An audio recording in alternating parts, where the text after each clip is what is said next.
Doctor Venkatesan அவர்கள் பாசறையுடைய மாநில செயலாளராக இருந்தபொழுது என் மகன் ரவீந்திரநாத்தையும் ஜெயபிரதீப்பையும் அழைத்து யாராவது ஒருவர் தேனி மாவட்டத்தில் மாவட்ட செயலாளராக நான் போடுவேன் என்று சொல்லியிருக்கிறார்கள். என் மகன்கள் என்னிடம் வந்து சொன்னார்கள்.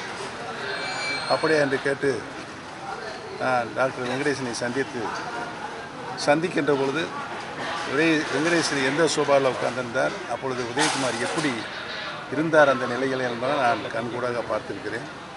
அதை சொன்னால் அரசியல் நாகரிகமாக இருக்காது என்பதை தெரிவித்துக் கொள்கிறேன். முதலில் பதவிக்காக அதிகாரத்திற்காக கட்சிக்கும் தலைமைக்கும் என்றைக்கும் மாற்று சிந்தனையோ எதிர் சிந்தனையோ கொண்டவன் இல்லை இந்த உதயகுமார் என்பது கழக தொண்டர்களும் தமிழ்நாட்டு மக்களும் நன்றாக அறிவார்கள்.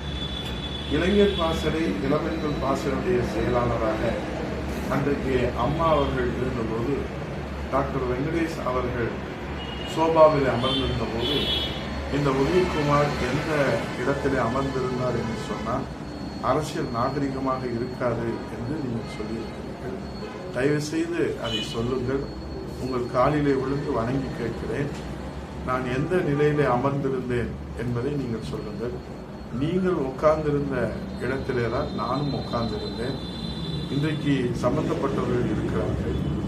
ஆகவே தயவு செய்து அதை நீங்கள் நாகரிகம் கருதி சொல்லாமல் இருக்க வேண்டாம், சொல்லுங்கள். அது என்ன உண்மை என்று உலகத்துக்கு தெரியட்டும்.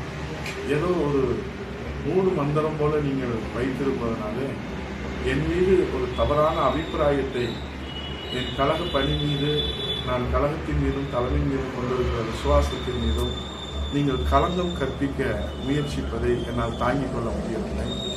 நான் இதை வேதனையின் உச்சியிலே இருந்து, நீங்கள் விரக்தியின் விளிம்பிலே இருந்து கேட்ட கேள்விக்கு நான் வேதனையின் உச்சியிலே இருந்து உங்களுக்கு தாழ்மையோடு உங்கள் கவனத்திற்கு நான் எடுத்து வைக்கின்றேன்.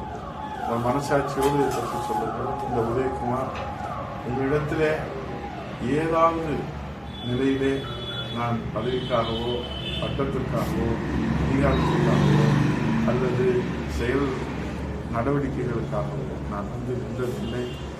அம்மா அவர்கள் எனக்கு அங்கீகாரம் வழங்கினார்கள்.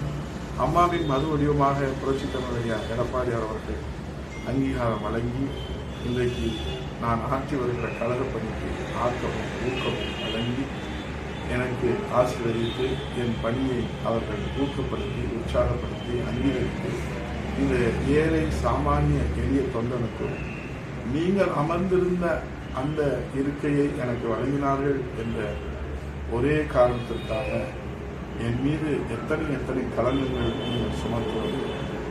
ஜனநாயகத்தின் அடிப்படையிலே தான் புரட்சி தலைவர் ஐயா எடப்பாடியார் அவர்கள் இந்த சாமானிய தொண்டன், எளிய தொண்டன், கட்சியிலே கொடிகட்டுகிற தொண்டன் யாரு வேண்டுமானாலும் முதல் வரிசையிலே கழகப்பணியை மக்கள் பணி ஆற்ற முடியும் என்கிற அந்த ஜனநாயக மாண்பிலே தான் எனக்கு அந்த வாய்ப்பை வழங்கினார்கள். ஆனால் அந்த வாய்ப்பை பெற்றதிலிருந்து நீங்கள் என் மீது அள்ளி சுமத்துகிற வசை சொல்களுக்கும் நீங்கள் என் மீது சுமத்துகிற பழி சொற்களுக்கும் எல்லையே இல்லாமல் போய்விட்டது. இறுதியாக எச்சரிக்கையும் நீங்கள் விடுத்திருக்கின்றீர்கள். இன்றைக்கு உங்களிடத்திலே ஏதோ நாங்கள் தான் ஒற்றுமைக்கு எதிரானவர்கள் என்று பிரச்சனையை திசை திருப்புகிற வகையிலே நீங்கள் பேசி வருவது ஆண்டவனுக்கே பொறுக்காது. இந்த கோடான கோடி அனைத்து இந்திய அண்ணா திராவிட முன்னேற்ற கழகத்துடைய அப்பாவி தொண்டர்களையும் தமிழக மக்களையும் இனியும் நீங்கள் ஏமாற்றக்கூடாது என்பதற்காகத்தான் இந்த பதிலை கூட நான் சொல்லவிட ஒரு நிர்பந்தத்திற்கு உள்ளாகி இருக்கிறேன். பிரச்சனை உங்களுக்கு அதிகாரம் வேண்டும் என்பதுதான். அதற்காக எந்த எல்லைக்கும் நீங்கள் போவீர்கள் என்பதுதான் இந்த சமீப கால நடவடிக்கை. அதிகாரமும் பதவியும் உங்களோடு இருக்கிற போது நீங்கள் அமைதி காப்பீர்கள். உங்களுக்கு அதிகாரம் இல்லை என்று சொன்னால் பிரச்சனை பூதாகரமாக பிரளயமாகிற போல நீங்கள் ஒரு தோரணையை ஏற்படுத்துவீர்கள். இப்போது பிரச்சனை அனைத்துமே அண்ணா திராவிட முன்னேற்ற கழகம் ஒற்றுமையாவதை யாரும் தடுக்கவில்லை. நீங்கள் அதிகாரத்திற்கு வர வேண்டும் என்பதுதான் நீங்கள் இப்போது நடத்துகிற இந்த செயலிலே உண்மை இருக்கிறது என்பது அப்பாவி தொண்டர்கள் அறிய மாட்டார். ஏனென்றால் எங்களை போன்றவர்கள் அதை நன்றாக அறிவோம். தலைமை கழகத்தில் இருக்கிற மூத்த நிர்வாகிகள் எல்லோரும் அறிவார்கள். இந்த பதிலை கூட நான் ஏன் சொல்லுகிறேன் தெரியுமா? கொஞ்ச நெஞ்சம் உங்கள் மீது நம்பிக்கை வைத்திருக்கிற அந்த அப்பாவி சாமானிய ஏழை எளிய தொண்டர்களுக்கும் மக்களுக்கும் இந்த உண்மை புரிய வேண்டும். இது என்னுடைய இதய சுத்தியமான தெய்வ சக்தி, தெய்வ சாட்சியாக நான் சொல்லுகிற அத்தனையும் உண்மை.